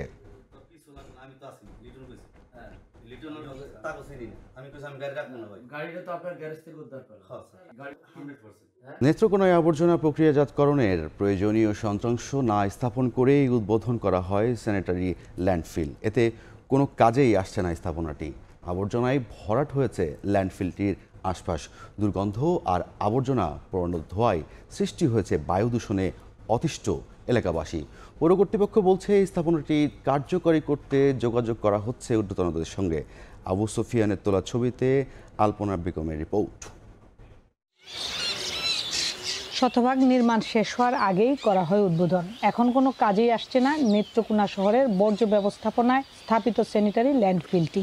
আবর্জনা ফেলা হচ্ছে জমি, লোকালয় ও ল্যান্ডফিলটির আশপাশেই। পোড়ানো হচ্ছে আগুনে। বায়ু দূষণ আর দুর্গন্ধে অতিষ্ঠ স্থানীয়রা। এরই মধ্যে আবর্জনায় ভরাট হয়ে গেছে স্যানিটারি ল্যান্ডফিলটির আশপাশের জমি। পৌর শহরের বাহিরচাপড়া এলাকায় ৩.০৫ একর জায়গায় ৬,৮৩,০০,০০০ টাকা ব্যয়ে ল্যান্ডফিলটির অবকাঠামো নির্মাণ করে পৌরসভা। তবে সে সময় স্থাপন করা হয়নি আবর্জনা প্রক্রিয়াজাতকরণের কোনো যন্ত্রপাতি। পরবর্তীতে প্রকল্পের বাকি কাজ শেষ না করেই ২০২৪ সালের এপ্রিলে অনেকটাই ঢাকঢুল পিটিয়েই স্যানিটারি ল্যান্ডফিলটি উদ্বোধন করেন তৎকালীন পৌর মেয়র নজরুল ইসলাম খান। তবে আবর্জনা প্রক্রিয়াজাত না হওয়ায় স্থাপনাটির কোনো সুফলই পাচ্ছেন না এলাকাবাসী। কুকুর, বিড়াল যা মরা এখানে সব পড়ে থাকে, মাছি বাসায় মাছি ব্যান করতেছে। এত বড় একটা স্থাপনা করছে পৌরসভা, কিন্তু পৌরসভা কোনো দৃষ্টি নেই। বিয়ার আলাপ আসলে বিয়ার লোকগুলা বাসার আসবদূরের কথা রাস্তার ওই মোড় থেকে চলে যায়। ব্যবসা বাণিজ্য এখন থেকে সরকারে তো কিছু করতেছে না। স্যানিটারি ল্যান্ডফিলটিতে আবর্জনা প্রক্রিয়াজাতকরণের যন্ত্রপাতি না থাকার বিষয়টি অবগত করে পৌর কর্তৃপক্ষ জানিয়েছে স্থাপনাটি কার্যকরী করতে যোগাযোগ করা হচ্ছে ঊর্ধ্বতন কর্তৃপক্ষের সঙ্গে। এটা যে অপারেশনিং এবং ফাংশনিং এর জন্য যা দরকার সেই জিনিসগুলো আমাদেরকে দেয় নেই। না দেওয়াতে আমরা ওই যে পরিকল্পিতভাবে যে ময়লা ফেলতে হবে আমরা সেটা পারতেছি না। এরই মধ্যে আমরা প্রকল্প অফিসে যোগাযোগ করলে তারা বলছে যে ওয়ার্ল্ড ব্যাংক থেকে তো এটা দেয় নাই, আমরা যোগাযোগ করতেছি, তারা এটার জন্য কি ব্যবস্থা নেবে। নেত্রকোনা পৌর শহরে লক্ষাধিক মানুষের বসবাস। আলপনা বেগম, সময় সংবাদ, নেত্রকোনা। হবিগঞ্জের হাওরে দেশীয় মাছের সরবরাহ বাড়ায় বাজারে দাম রয়েছে সহনীয় পর্যায়ে। জেলার সর্ববৃহৎ পাইকারি বাজার বসে শায়েস্তানগর মাছ বাজারে। বিভিন্ন হাওর নদী থেকে দেশীয় মাছ সংগ্রহ করে জেলেরা ভরে নিয়ে আসেন বাজারে। সেখানে আছেন সহকর্মী রাশেদ আহমদ খান। সরাসরি যাচ্ছি তার কাছে। আমরা এখন আছি হবিগঞ্জের সবচেয়ে বড় পাইকারি মাছের বাজার, যেটি শায়েস্তানগর মাছ বাজার হিসাবে পরিচিত। আমার পিছনে আপনারা দেখতে পাচ্ছেন যে সকাল থেকে এখানে বিভিন্ন এলাকা থেকে, বিভিন্ন হাওর নদী, বিল থেকে পাইকাররা মাছ নিয়ে এসেছেন এবং আমরা এই মাছগুলা দেখেছি যে সকাল থেকে যে বিভিন্ন মৎস্যজীবী আছেন এবং যারা পাইকার আছেন তারা এখানে সকাল থেকে তারা ভিড় করেছেন এবং আমরা দেখেছি যে শায়েস্তানগর মাছ বাজারে পাইকারি এবং খুচরা দুই ধরনের ক্রেতা এখানে আছেন। বিশেষ করে হবিগঞ্জের বানিয়াচং, আজমেরিগঞ্জ, তারপর লাখাই সহ যে বিভিন্ন হাওর আছে, হাওরের মাছগুলো এখানে আসে এবং হাওরের মাছ বলতে দেশি মাছের সবচেয়ে বড় বাজার এবং পাইকারি বাজার এটি সবসময় এখানে জমজমাট হয়ে ওঠে। আমরা কথা বলেছিলাম মাছ ব্যবসায়ীদের সাথে, তারা জানিয়েছেন যদিও অন্যান্য সময়ের তুলনায় মাছের সরবরাহ গত কয়েকদিন থেকে কিছুটা কম, তারপরেও বাজারের যে দাম অনেকটাই স্থিতিশীল রয়েছে, খুব একটা বাড়েনি। আমরা কথা বলেছিলাম মাছ ব্যবসায়ীদের সাথে, তারা জানিয়েছেন যে হবিগঞ্জের যে এই বাজারটি আসলে তাদের একটি দাবি দীর্ঘদিনের ছিল যে তারা এখানে পরিচ্ছন্ন এবং বিশেষ করে কোনো অবকাঠামো নেই। বিশেষ করে যে শীতের দিন এবং বৃষ্টির সময়ে এখানে যারা মাছ ব্যবসায়ী আছেন তারা অনেক কষ্ট করে মাছ বিক্রি করেন। তারা জানিয়েছেন যে এখানে যদি একটা ছাউনির ব্যবস্থা করা হয় তাহলে তারা আরও স্বাচ্ছন্দ্যভাবে তারা এখানে মাছ বিক্রি করতে পারবেন। আমরা কথা বলেছিলাম মাছ ব্যবসায়ীদের সাথে, তারা জানিয়েছেন যে হবিগঞ্জ সহ হবিগঞ্জের বাইরেও বিভিন্ন জেলা, বিশেষ করে ঢাকা, চট্টগ্রাম সহ সিলেটে এখানে হবিগঞ্জের এই বাজার থেকে পাইকাররা মাছ নিয়ে যান। আমরা যতটুকু জেনেছি যে মাছ ব্যবসায়ীরা জানিয়েছে যে এখানে মাছের দাম অন্যান্য বাজারের তুলনায় অনেকটাই কম, যে কারণে এখানে যারা প্রকৃত পাইকার আছেন এখান থেকে মাছ নিয়ে যান। আমরা জেনেছি যে বোয়াল মাছ এখানে 700 থেকে 800 টাকা কেজি, রুই মাছ 300 থেকে 400 টাকা কেজি, মাগুর 700 থেকে 800 টাকা কেজি এবং বিভিন্ন যে মলা ডেলা মাছ আছে এগুলা কেজি হিসাবে 300 থেকে 400 টাকা কেজি বিক্রি হচ্ছে। তো আমরা মাছ ব্যবসায়ীদের সাথে কথা বলে যতটুকু জেনেছি যে মাছের যে সরবরাহ, এই সরবরাহ গত শীতে প্রচুর সরবরাহ ছিল, গত কয়েকদিন থেকে সরবরাহ একটু কম, যে কারণে এখানে যে পাইকাররা আছেন, যে পাইকার এবং খুচরা যারা ব্যবসায়ী আছেন তাদের কিছুটা এখানে ভাটা পড়েছে। আমরা দেখেছি যে আজকে বাজারে অন্য অন্য দিনের তুলনায় মানুষজন এবং বিশেষ করে পাইকারজন অনেকটা কম, কিন্তু প্রকৃতপক্ষে অন্য অন্য বাজারের তুলনায় এখানে মাছ ব্যবসায়ী এবং পাইকাররা অনেক বেশি রয়েছেন। বিশেষ করে আমরা যতটুকু জেনেছি যে এইখানে যে মাছ, এখানে সুস্বাদু মাছ, বিশেষ করে হাওরের মাছ ছাড়া এখানে কোনো ফিশারির মাছ অনেক কম পাওয়া যায়, যে কারণে এখানে যে প্রকৃত যারা ক্রেতা আছেন এই ক্রেতারা এখানে আসেন এখানে মাছ নিতে। তো আমরা মাছ ব্যবসায়ীদের সাথে কথা বলে যতটুকু জেনেছি যে তারা এখান থেকে মাছ বিক্রি করে প্রচুর ইনকাম করছেন এবং বিশেষ করে যারা পাইকাররা আছেন অন্য অন্য জেলা থেকে এখানে আসেন এবং এখান থেকে মাছ নিয়ে যান। তারা জানিয়েছেন এখানের মাছ অন্যান্য বাজারের তুলনায় অনেক কম হওয়াতে এখানে যারা আছেন বিশেষ করে খুচরা পাইকারি এবং অন্যান্য যারা ব্যবসায়ীরা আছেন তারা লাভবান হচ্ছেন। তো আমরা মাছ ব্যবসায়ীদের সাথে যে ব্যাপারে কথা হয়েছে, বিশেষ করে বাজার কমিটির একটি দাবি যে এখানে যে তাদের একটি ছাউনি তারা দীর্ঘদিন থেকে তারা জানিয়েছেন যে এখানে একটা ছাউনি তারা দাবি করেছেন, কিন্তু তাদের দাবি উপেক্ষিত হচ্ছে এবং তারা এখানে একটা ছাউনি পাচ্ছেন না, যে কারণে হবিগঞ্জের যে এই শায়স্তানগর মাছ বাজারে অল্প বৃষ্টিতেই তারা অনেক ধরনের প্রবলেমে পড়েন এবং তারা জানিয়েছেন যে এখানে এই ছাউনি যদি হয় তো তাদের মাছ বেচা কেনায় আরও সুবিধা হবে। তো এই ছিল আজকে শায়স্তানগর মাছ বাজার থেকে আমার কাছে সর্বশেষ। মাছ বেচা কেনার সবশেষ জানতে এতক্ষণ ছিলাম হবিগঞ্জের শায়স্তানগর বাজারে। দেশের গ্যাস সংকট কাটাতে নতুন 6টি কূপ খনন এবং 5টি কূপ পুনর্খননের মহাপরিকল্পনা হাতে নিয়েছে সিলেট গ্যাস ফিল্ড কোম্পানি। এতে ব্যয় ধরা হয়েছে 1742 কোটি টাকা। এর মধ্য দিয়ে কোম্পানির লক্ষ্যমাত্রা দৈনিক 16 কোটি 40 লাখ ঘনফুট গ্যাস জাতীয় সঞ্চারণ লাইনে চলতি বছরেই সরবরাহ সম্ভব হবে বলে মনে করছেন সংশ্লিষ্টরা। নওশাদ আহমদ চৌধুরী ক্যামেরায় বিস্তারিত জানাচ্ছেন ইকরামুল কবির। একের পর এক গ্যাস কূপ খনন ও পুনঃখননের মাধ্যমে সিলেট গ্যাস ফিল্ড কোম্পানি দেশের গ্যাস সেক্টরকে সমৃদ্ধ করে যাচ্ছে। শিগগিরই সিলেট 10 নম্বর কূপ থেকে দৈনিক 2 কোটি ঘনফুট গ্যাস জাতীয় সঞ্চালন লাইনে সরবরাহ করতে যাচ্ছে কোম্পানি। 1742 কোটি টাকা ব্যয়ে 5টি কূপ পুনঃখনন এবং রশিদপুর 11 ও 13, কৈলাসটিলা 9, ডুপিটিলা 1, সিলেট 10X ও সিলেট 11 এই 6টি নতুন কূপ খননের জন্য ইতোমধ্যে চায়না কোম্পানি সহ বিভিন্ন কোম্পানিকে দায়িত্ব দেওয়া হয়েছে। এ থেকে আরও দৈনিক 12 কোটি ঘনফুট গ্যাস উৎপাদন করা সম্ভব হবে। কৈলাসটিলা 1-এর ওয়ার্ক ওভার হবে, রশিদপুর 3 কূপের ওয়ার্ক ওভার হবে, বিয়ানীবাজার 2 ওয়ার্ক ওভারের আওতায় আছে এবং রশিদপুর 7, এই 5টা কূপের ওয়ার্ক ওভারও কিন্তু এই সময়ের মধ্যে আমরা শেষ করব। সব কিছু মিলে পেট্রোবাংলা সিলেট গ্যাস ফিল্ড কোম্পানিকে যে টার্গেট নির্ধারণ করে দিয়েছিল তা পূরণে সবাই সচেষ্ট রয়েছেন এবং এই সিলেট 10 নম্বর গ্যাস কূপের পাশে আরেকটি নতুন কূপ খননের পরিকল্পনা নিয়েছে কোম্পানি। বর্তমানে সিলেট গ্যাস ফিল্ড কোম্পানির 16টি কূপ থেকে দৈনিক উৎপাদন হচ্ছে 13 কোটি 70 লাখ ঘনফুট গ্যাস। 2025 সালের মধ্যে দৈনিক 164 মিলিয়ন ঘনফুট গ্যাস উৎপাদনের লক্ষ্যে নতুন নতুন গ্যাস কূপ খনন ও পুনঃখননের কাজ করছে Sylhet gas field company. Sylhet 10-এর এই গ্যাস গ্যাদারিং পাইপলাইনটা যাবে, খুব শীঘ্রই এটা কমপ্লিট হয়ে যাবে। তো এটা হলে আরও 20 মিলিয়ন গ্যাস কিন্তু আমাদের জাতীয় গ্রিডে চলে যাবে। পেট্রোবাংলার তথ্য অনুযায়ী দেশের বর্তমান দৈনিক গ্যাসের চাহিদা 380 কোটি ঘনফুট, বিপরীতে সরবরাহ রয়েছে 250 কোটি ঘনফুট। ইকরামুল কবির, সময় সংবাদ, সিলেট। মহাকালের কবি আল মাহমুদ স্মরণে ব্রাহ্মণবাড়িয়ায় 3 দিনব্যাপী স্মরণ উৎসব শুরু হয়েছে।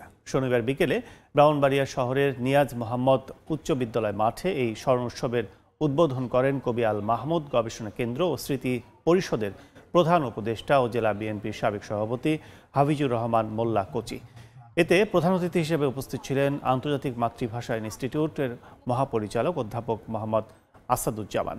স্মরণোৎসব স্থলে বিভিন্ন প্রতিষ্ঠানের পক্ষ থেকে 15টি স্টল বসেছে। মৌলভীবাজারে ক্ষুদ্র নৃতাত্ত্বিক জাতিগোষ্ঠীর মধ্যে অন্যতম একটি মণিপুরী সম্প্রদায়, যেখানে সংরক্ষণ ও চর্চার অভাবে এই জেলার অন্য জাতিগোষ্ঠীর ভাষা ও বর্ণমালা হারিয়ে যেতে বসেছে। সেখানে কোমলগঞ্জের আদমপুরে এক শিক্ষকের প্রচেষ্টায় চালু রয়েছে মণিপুরী ভাষা প্রশিক্ষণ কেন্দ্র। মাতৃভাষায় লেখাপড়া শিখতে ছুটে আসেন ছোট বড় সবাই। ক্ষুদ্র জাতিগোষ্ঠীর ভাষা ও সংস্কৃতি রক্ষায় প্রয়োজনীয় উদ্যোগ নেয়ার কথা জানিয়েছে উপজেলা প্রশাসন। শাহ ওয়ালিদুর রহমানের তথ্য ও মোহাম্মদ ইয়ারুব আহমদের ছবি নিয়ে রিপোর্ট। মৌলভীবাজারের কমলগঞ্জের হক্তিয়ারখোলা গ্রাম। প্রতি শুক্রবার সকালে একদল শিশু কিশোরের গন্তব্য অবসরপ্রাপ্ত স্কুল শিক্ষিকা বৃন্দা রানী সিনহার বাড়ির দিকে। সেখানে টিনশেড ঘরের এক চিলতে বারান্দায় শুরু হয় মণিপুরীদের মাতৃভাষা মৈতৈ ভাষায় পাঠদান। নিজেদের মাতৃভাষা শিখতে সেখানে আসেন ছোটদের পাশাপাশি বড়রাও। থা থা থাবুং তন নাচা ময়রাং বি পবি গে পবি শানাম নাম্বি গে হেইবং চারং আমাত্তা থাদা বিরাক উ উরিত না পাংবি মামানা কৌবি তাদাবি মাপানা কৌবি খুমদাবি হেইয়ো হেইয়ো আলাপ করতে পারি, কিন্তু অক্ষরটা থাকা সত্ত্বেও আমরা প্রতিষ্ঠানে কোনো শিক্ষা পাইনি। বর্ণমালা শিখতাম পারি, লিখতাম পারি। তারপরে পাড়াপড়শি আমরা সমবয়সী সবাই বর্ণমালা আছে, তবে আমরা বর্ণমালাটা চিনতে পারতাম না, বুঝতে পারতাম না। অন্য ভাষায় অন্য অক্ষরে যখন লেখা হয় তখন এটা খুব অন্যরা শিখতে খুব কষ্ট হয়ে যায়। মণিপুরীর বর্ণলিপি সেগুলা উনি পড়াচ্ছেন এবং ছোট বাচ্চারা উপকৃত আছেন। মণিপুরীরা নিজ সম্প্রদায়ের মানুষের সঙ্গে মাতৃভাষায় কথা বললেও অনেকেরই পরিচয় নেই বর্ণমালার সঙ্গে। বৃন্দা রানী সিনহা 2019 সালে নিজ উদ্যোগে গড়ে তোলেন এই ভাষা প্রশিক্ষণ কেন্দ্র। তার হাতে গড়া প্রতিষ্ঠান থেকে প্রায় 6 বছরে মৈতৈ ভাষায় লেখা ও পড়ার দক্ষতা অর্জন করেছেন শতাধিক শিক্ষার্থী। এটা খুবই জরুরি। সমস্ত কার্যক্রম সরকারি সহায়তা ছাড়া বাঁচিয়ে রাখা একেবারে সম্ভব না। এই সাংবিধানিক ও প্রাতিষ্ঠানিকভাবে শিশুরা যদি এই শিক্ষা কারিকুলামে অন্তর্ভুক্ত হয় তাহলে শিশুরা স্কুল পর্যায়ে পড়তে পারবে। আর যতদিন হয় না অতদিন আমি এই প্রতিষ্ঠান চালিয়ে যাব। মণিপুরী সহ সকল ক্ষুদ্র নৃগোষ্ঠীর মাতৃভাষা ও সংস্কৃতি রক্ষায় উদ্যোগ নেওয়া হচ্ছে বলে জানিয়েছে উপজেলা প্রশাসন। নিজে প্রশিক্ষণের আয়োজন করব, তাদের ভাষার বর্ণমালাগুলো তারা কিভাবে শিখতে পারবে, ওই বর্ণমালা তারা কিভাবে লিখতে পারবে। আমরা ডিজিটাল প্ল্যাটফর্মে তাদের ভাষাগুলোর মাধ্যমে প্রস্তুত বিভিন্ন ডকুমেন্টারি সংরক্ষণ করে রাখবো। মৌলভীবাজারে মণিপুরী, খাসিয়া, ত্রিপুরা, গারো, মুন্ডা ও সাঁওতাল সহ পাহাড় ও সমতলের 29টি ক্ষুদ্র নৃগোষ্ঠীর লক্ষাধিক মানুষের বসবাস। তাদের প্রত্যেকের রয়েছে নিজ নিজ মাতৃভাষা। সময় সংবাদ, মৌলভীবাজার। অস্ট্রেলিয়ার জন্মহার আশঙ্কাজনকভাবে কমেছে। গেল বছরের জনসংখ্যার পরিসংখ্যানে 1 লাখ শিশু যোগ হয়েছে, আর প্রবাসী যুক্ত হয়েছেন প্রায় 4.5 লাখ। জনসংখ্যার ঘাটতি কমাতে বাংলাদেশের মতো উন্নয়নশীল দেশ থেকে দক্ষ জনবলকে স্থায়ীভাবে বসবাসের সুযোগ করে দিতে আগ্রহী অস্ট্রেলিয়ার সরকার। অস্ট্রেলিয়া থেকে বিস্তারিত জানাচ্ছেন SM আমিনুল রুবেল। আয়তনে বাংলাদেশের চেয়ে 52 গুণ বড় হলেও অস্ট্রেলিয়ার জনসংখ্যা প্রায় ঢাকা শহরের সমান। বর্তমানে দেশটির জনসংখ্যা প্রায় 2,72 লাখ। 2024 সালের আদমশুমারি অনুযায়ী জনসংখ্যা বৃদ্ধির হার মাত্র 2.1%। করোনা মহামারীর কারণে প্রায় 2 বছর পর 2022 সালের ফেব্রুয়ারি মাসে সীমান্ত উন্মুক্ত করে দেয় অস্ট্রেলিয়া। অর্থনীতির চাকা সচলে দেশটিতে কর্মক্ষম ব্যক্তি ও আন্তর্জাতিক শিক্ষার্থীদের প্রবেশের অনুমোদন দেয় সরকার। এর ফলে জনসংখ্যা কিছুটা বাড়লেও গেল বছরের পরিসংখ্যানে দেখা যায় অস্ট্রেলিয়ায় জন্ম নেওয়া শিশুর সংখ্যা মাত্র 1 লাখের মতো। একই সময়ে ভিনদেশি মানুষ এসেছে প্রায় 4.5 লাখ। বাংলাদেশি বংশোদ্ভূত অস্ট্রেলিয়ানদের সংখ্যা 1 লাখের কাছাকাছি। তাদের বেশিরভাগই উচ্চ শিক্ষা নিতে এসে স্থায়ীভাবে থেকে যান। অস্ট্রেলিয়ায় অদক্ষ জনবল আসার সুযোগ না থাকায় সেখানে প্রবাসী বাংলাদেশির সংখ্যা খুব বেশি বাড়েনি। তবে 2023 সালে 14,000 বাংলাদেশি শিক্ষার্থী অস্ট্রেলিয়ায় এসেছে। 2024 সালে সে সংখ্যাটি আরও বেড়েছে বলে ধারণা করা হচ্ছে। এক সময়ের ব্রিটিশ সাম্রাজ্য অস্ট্রেলিয়া একটি অভিবাসী জাতি। নাগরিকদের প্রায় প্রতি 3 জনের মধ্যে একজনই ভিন্ন দেশে জন্ম নিয়েছেন, আর দেশটির প্রতি 2 জন নাগরিকের একজনের বাবা মায়ের জন্ম অন্য দেশে। স্বল্পমেয়াদের ভিসায় আসা আন্তর্জাতিক শিক্ষার্থী ও কর্মজীবীরা অস্ট্রেলিয়ার অর্থনীতিতে বিশাল ভূমিকা রেখে আসছে। অস্ট্রেলিয়া একটি উন্নত দেশ। এই উন্নয়নের ধারা অব্যাহত রাখার জন্য অস্ট্রেলিয়ার দরকার প্রচুর মানব সম্পদ। তবে অস্ট্রেলিয়ার জনসংখ্যা প্রতিনিয়তই কমছে এবং সেই জনসংখ্যার গ্যাপটি ফিল আপ করার জন্য প্রতি বছর কিন্তু পৃথিবীর বিভিন্ন দেশ থেকে, বিশেষ করে উন্নয়নশীল দেশ থেকে প্রচুর মানব সম্পদ অস্ট্রেলিয়াতে নিয়ে আসা হচ্ছে, তাদের স্থায়ীভাবে বসবাসের সুযোগ দেওয়া হচ্ছে। তাই আগামী দিনগুলোতে বাংলাদেশের মতো উন্নয়নশীল দেশ থেকে প্রচুর মানব সম্পদ অস্ট্রেলিয়াতে আসবে এবং বিশেষ করে আন্তর্জাতিক শিক্ষার্থীরা পড়াশোনা করার জন্য অস্ট্রেলিয়াতে আসবে এবং তাদের অনেকেই কিন্তু আগামী দিনগুলোতে অস্ট্রেলিয়াতে স্থায়ীভাবে তাদের আবাসস্থল গড়ে তুলবে, এমনটাই প্রত্যাশা। SM আমিনুল রুবেল, সময় সংবাদ, অস্ট্রেলিয়া। চ্যাম্পিয়ন্স ট্রফি সামনে রেখে দুবাইয়ের ICC একাডেমিতে মাঠে প্রথমবারের মতো অনুশীলন করেছে বাংলাদেশ জাতীয় ক্রিকেট দল। ইনজুরির সংখ্যা কাটিয়ে পুরোটা সময় ব্যাটিং করেছেন ওপেনার সৌম্য সরকার। নেটে আন্দ্রে অ্যাডামসের অধীনে আলাদা সেশন করেন সিমাররা। আমিরাতের কন্ডিশন কাজে লাগিয়ে দায়িত্ব নিতে চান পেসার তানজিম সাকিব। দুবাইয়ে তপ্ত দুপুর, তবে বিশ্রাম পর্ব শেষ টাইগারদের। স্বপ্নের চ্যাম্পিয়ন্স ট্রফির আনুষ্ঠানিকতা অর্থাৎ মাঠের প্রস্তুতি শুরু হলো এদিনই। টুর্নামেন্ট শুরুর আগে পাওয়া 4 সেশনের প্রথম দিনের শুরুটা জিম সেশনে, এরপর ফিল্ডিংয়ে নিজেদের ঝালিয়ে নেয়া। প্রায় ঘন্টা খানেকের রিকভারি সেশন শেষে শুরু হলো ব্যাট বলের প্রস্তুতি। এদিন মূলত কাজ হয়েছে ব্যাটসম্যানদের নিয়েই। মিরপুরে মৃত্যুঞ্জয়ের বাউন্সারে আঙুলে আঘাত পাওয়া সৌম্য পরের 2 দিন বেশ সাবধানী থাকলেও এদিন ছিলেন সাবলীল। ICCর একাডেমি মাঠের অনুশীলনে দীর্ঘ সময় উইকেট বোঝার চেষ্টা, কন্ডিশনের সঙ্গে মানিয়ে নেয়া।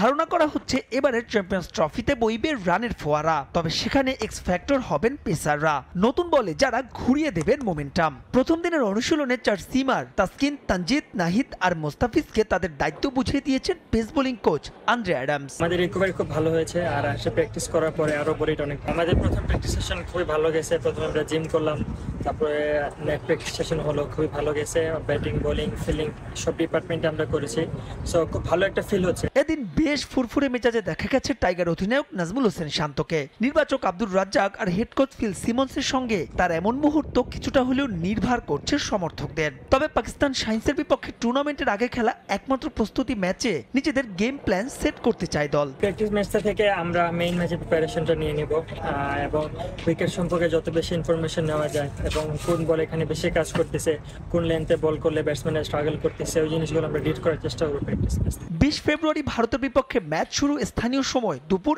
1টায়, তাই তো বাকি 3 অনুশীলন সেশনের দুটোই টাইগাররা করবে মধ্য দুপুরে। মাহবুব রিমন, সময় সংবাদ। চ্যাম্পিয়ন্স ট্রফির গ্রুপ পর্বে শক্তিশালী 3 প্রতিপক্ষের মাঝে ভারত পাকিস্তানের বিপক্ষে জয় পাওয়ার সম্ভাবনা আছে বাংলাদেশের। পাকিস্তানের সিরিজ জয়ের পাশাপাশি টাইগারদের বিপক্ষে ম্যাচে চাপে থাকবে রোহিত, কোহলিরা, এমন মন্তব্য করেছেন বিসিবি কোচ তালহা জুবায়ের। সম্প্রতি বিপিএল ও আন্তর্জাতিক অঙ্গনে মিরাজের অধিনায়কত্ব করার অভিজ্ঞতা কাজে দিবে বলেও মনে করেন তিনি। ব্যাটারদের বড় রানের চ্যালেঞ্জের সঙ্গে মিডল ওভারগুলোতে গুরু দায়িত্ব বোলারদের থাকবে বলেও মনে করেন তালহা। প্রস্তুত দলগুলো, প্রস্তুত মঞ্চ, মাঠে গড়ানোর অপেক্ষায় মিনি বিশ্বকাপ খ্যাত চ্যাম্পিয়ন্স ট্রফি। সবাই হিসেব কষছেন দলগুলো নিয়ে, সাবেকরা দিচ্ছেন মতামত। মেগা ইভেন্টে বাংলাদেশি বা কেমন করতে পারে, পরিসংখ্যান প্রতিপক্ষের হিসেবে খুব বেশি আশাবাদী হওয়ার সুযোগ নেই। রবি শাস্ত্রী এবং রিকি পন্টিং তো বলেই দিয়েছেন বাংলাদেশ থাকবে তলানিতে। বাস্তবতাও খুব একটা আশাবাদী করছে না। অন্য দলগুলো যখন প্রস্তুতি নিয়েছে ওয়ানডে ফরম্যাটে, তখন বাংলাদেশের ক্রিকেটাররা শুধু বিপিএলই খেলেছেন। এরপর নিজেদের মাঝে প্রস্তুতি নিয়েছে ম্যাচ সিনারিওতে।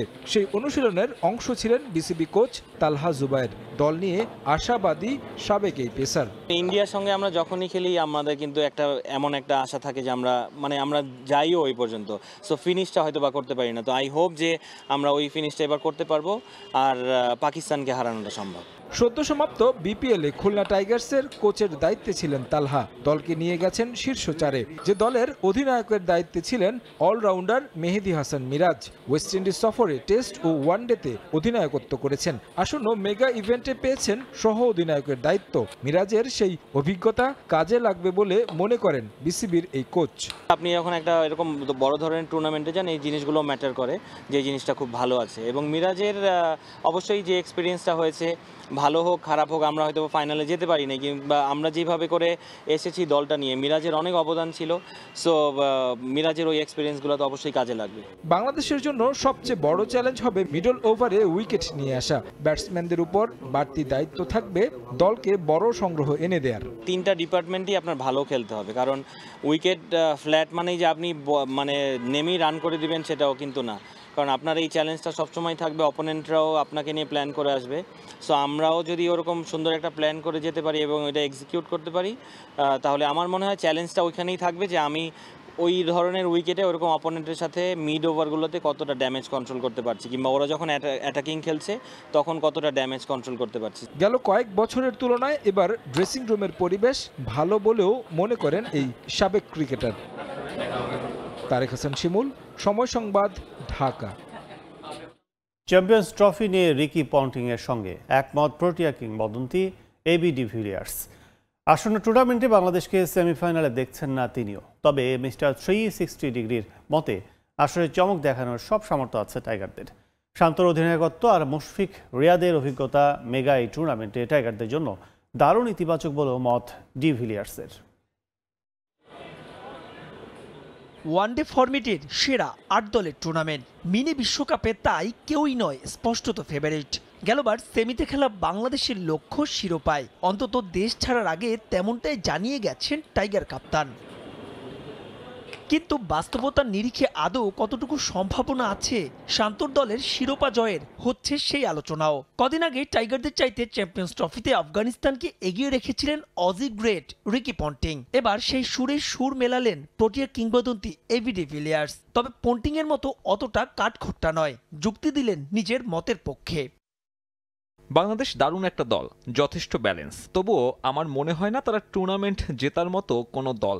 এটা কিছুটা অস্বস্তিকর শোনাতে পারে, তাদের সামর্থ্য আছে আপসেট ঘটানোর, কিন্তু আমি মনে করি না তারা সেমিতে যেতে পারবে। বাংলাদেশি সমর্থকরা এই কথা শুনে আমাকে অপছন্দ করতেই পারেন, সেজন্য আমি দুঃখিত। তারা ভালো দল, তবে চ্যাম্পিয়ন্স ট্রফি জেতার মতো নয়।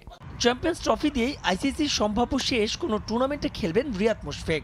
বাংলাদেশের ভালো করতে এই দুই সিনিয়র ক্যাম্পেইনারের ভালো করার বিকল্প দেখছেন না এবিটি। ফর্মে থাকা তাসকিনকে নিয়ে ঝরল স্তুতি। সবচাইতে ডিভিলিয়ার্সকে মুগ্ধ করেছেন অধিনায়ক নাজমুল হোসেন শান্ত। অধিনায়ক হিসেবে শান্ত দারুণ, রঙিন পোশাকে সে ফর্মেও রয়েছে। ব্যাটে দলকে শান্ত সামনে থেকে নেতৃত্ব দিতে পারবে। মুশফিকুর রহিম, তাসকিন, মিরাজের মতো অলরাউন্ডার আছে স্কোয়াডে। মাহমুদুল্লাহ রিয়াদের খেলা দেখতেও আমার ভালো লাগে। বাংলাদেশের পাশাপাশি চ্যাম্পিয়ন্স ট্রফিতে আফগানিস্তানের কোনো সম্ভাবনাই দেখছেন না ডিভিলিয়ার্স। অবশ্য এও বলছেন এই দুই দলের মধ্যে কোনো এক দল যদি সেমিফাইনালে যেতে পারে তবে তা হবে ক্রিকেটের জন্যই মঙ্গলজনক। মাহবুব রিমন, সময় সংবাদ। দীর্ঘ 27 বছর পর বদলে গেল বঙ্গবন্ধু স্টেডিয়ামের নাম। পূর্বের নাম পরিবর্তন করে নতুন নামকরণ করা হয়েছে জাতীয় স্টেডিয়াম ঢাকা। এক সংবাদ বিজ্ঞপ্তি দিয়ে বিষয়টি নিশ্চিত করেছে জাতীয় ক্রীড়া পরিষদ। নাম পরিবর্তনের সঙ্গে সঙ্গে পূর্ণতা পাচ্ছে স্টেডিয়ামও। প্রতিস্থাপন করা হয়েছে ফ্লাড লাইট, প্রেস বক্স, গ্যালারিতে বসেছে চেয়ারও। এলইডি লাইটে বিদ্যুৎ সংযোগ সহ অন্যান্য কাজগুলো ফেব্রুয়ারির মধ্যেই সম্পূর্ণ করার আশ্বাস এনএসসি সচিব রেজাউল মাকসুদ জাহিদের। 2 যুগেরও বেশি সময় 1998 এর পর থেকে এই স্টেডিয়াম পরিচিত ছিল বঙ্গবন্ধু স্টেডিয়াম নামেই। কিন্তু জুলাই অভ্যুত্থানের পরেই নাম পরিবর্তনের ডাক ওঠে স্থাপনাটির। অবশেষে বদলে গেল স্টেডিয়ামের নাম। পূর্বের বঙ্গবন্ধু স্টেডিয়াম পরিবর্তন করে দেশের ক্রীড়াঙ্গনের অজস্র ইতিহাসের সাক্ষী এই ভেন্যুর নামকরণ করা হয়েছে জাতীয় স্টেডিয়াম ঢাকা। নাম পরিবর্তনের সিদ্ধান্ত গেল বেশ কয়েক মাস আগের। সেই পরিকল্পনা অনুযায়ী সরিয়ে ফেলা হয়েছিল ছবি ও বঙ্গবন্ধুর নাম ফলক। সেসব কার্যক্রম শেষে এবার স্টেডিয়ামের নাম পরিবর্তনের বিষয়টি এক সংবাদ বিজ্ঞপ্তি দিয়ে নিশ্চিত করে জাতীয় ক্রীড়া পরিষদ। শুধু স্টেডিয়ামের নাম পরিবর্তনই নয়, পূর্ণতা পাচ্ছে সংস্কার কাজও। টাওয়ারগুলোতে স্থাপন করা হয়েছে LED ফ্লাড লাইট, শেষ হয়েছে প্রেস বক্স, শেড সহ গ্যালারিতে অধিকাংশ চেয়ার স্থাপনের কাজও। এখন শুধু অপেক্ষা ফ্লাড লাইটে বিদ্যুৎ সংযোগ সহ আনুষঙ্গিক কাজ, সেগুলো চলতি মাসে শেষ করার আশ্বাস NSC সচিবের। জাতীয় আমাদের যে স্টেডিয়াম সেটা অপারেশনে আছে। ফ্লাড লাইটগুলো যেটা LED ফ্লাইট লাগানো হচ্ছে, যেটা ক্যানোপিতে লাগানো হচ্ছে মডার্ন পদ্ধতিতে, আমরা শুরু হয়েছে। আমরা যে টার্গেট দিয়েছিলাম ফেব্রুয়ারির ভিতরে সম্পন্ন হবে, আমরা আশা করি এর ভিতরে আমরা মাঠটা পেয়ে যাব। যেহেতু আমাদের হাতে আরও 15 দিন আছে, আমরা আশা করব যে এর ভিতরে হয়তো আমরা বুঝিয়ে দিতে পারবো। আর অন্যান্য যে বিষয়গুলো ছিল সেগুলো, যে রিপেয়ারিং এর কাজগুলো সবগুলো সম্পন্ন করা হয়েছে। এর আগে মাঠ প্রস্তুত করে বাংলাদেশ ফুটবল ফেডারেশনের অনুশীলনের জন্য উন্মুক্ত করে দেওয়া হয় জাতীয় স্টেডিয়াম। নিয়মিত অ্যাথলেটিক্সের ইভেন্টগুলো আয়োজন করা হয়। নির্ধারিত সময়ের মধ্যেই স্টেডিয়াম বাফুফেকে বুঝিয়ে দেওয়ার ব্যাপারে আত্মবিশ্বাসী জাতীয় ক্রীড়া পরিষদ। আন্তর্জাতিক যে মানদণ্ড রয়েছে, মানদণ্ড অনুসারেই কিন্তু আমরা জাতীয় স্টেডিয়ামটাকে প্রস্তুত করা হয়েছে, সব স্ট্যান্ডার্ড এখানে ফলো করেই। বাফুফে অলরেডি তাদের বিশেষজ্ঞ টিম কিন্তু ভিজিট করেছে এবং তারা স্যাটিসফাই, আপ টু যতটুকুন কাজ হয়েছে তারা স্যাটিসফাই। এর ভিতরে যদি কোনো কিছু অসম্পূর্ণ থাকে সেগুলো আমরা ব্যবস্থা নিচ্ছি, আমাদের হাতে আরও সময় আছে। আমরা আশা করি যে স্ট্যান্ডার্ডে বাফুফে এবং আমাদের আন্তর্জাতিক স্ট্যান্ডার্ড, সেটা অনুসরণ করে জাতীয় স্টেডিয়ামকে আমরা ঠিক করেছি। আগামী জুনের শেষে আন্তর্জাতিক ম্যাচ আয়োজনের জন্য স্টেডিয়াম প্রস্তুত হবে বলে আশা জাতীয় ক্রীড়া পরিষদের। তাজিন খন্দকার, সময় সংবাদ, ঢাকা। এ পর্যায়ে শীর্ষ সংবাদগুলো জানিয়ে দিচ্ছে আরেকবার। তুরাগ তীরে ইস্তেমা ময়দানে ফজরের নামাজের পর বয়ান, জিকির, আজকারে মশগুল মুসল্লিরা। আজ আখিরি মোনাজাতের মধ্য দিয়ে শেষ হবে 58তম বিশ্ব ইস্তেমা। আগে জাতীয় নির্বাচনের পক্ষে বিএনপি, সংস্কারের ফয়সালা চায় জামাত। স্থানীয় সরকারের ভোট ও আওয়ামী লীগ নিষিদ্ধে গুরুত্ব অভ্যুত্থানকারী শিক্ষার্থীদের। 3 দিনব্যাপী ডিসি সম্মেলন শুরু হচ্ছে আজ। সর্বোচ্চ গুরুত্ব পাবে দেশের আইন শৃঙ্খলা পরিস্থিতির উন্নয়ন। 354 প্রস্তাবের ওপর হবে আলোচনা। সিলেটে তেলবাহী ট্রেনের বগি লাইনচ্যুত, চলছে উদ্ধার কাজ। সারা দেশের সঙ্গে রেল যোগাযোগ বন্ধ, চরম ভোগান্তিতে যাত্রীরা।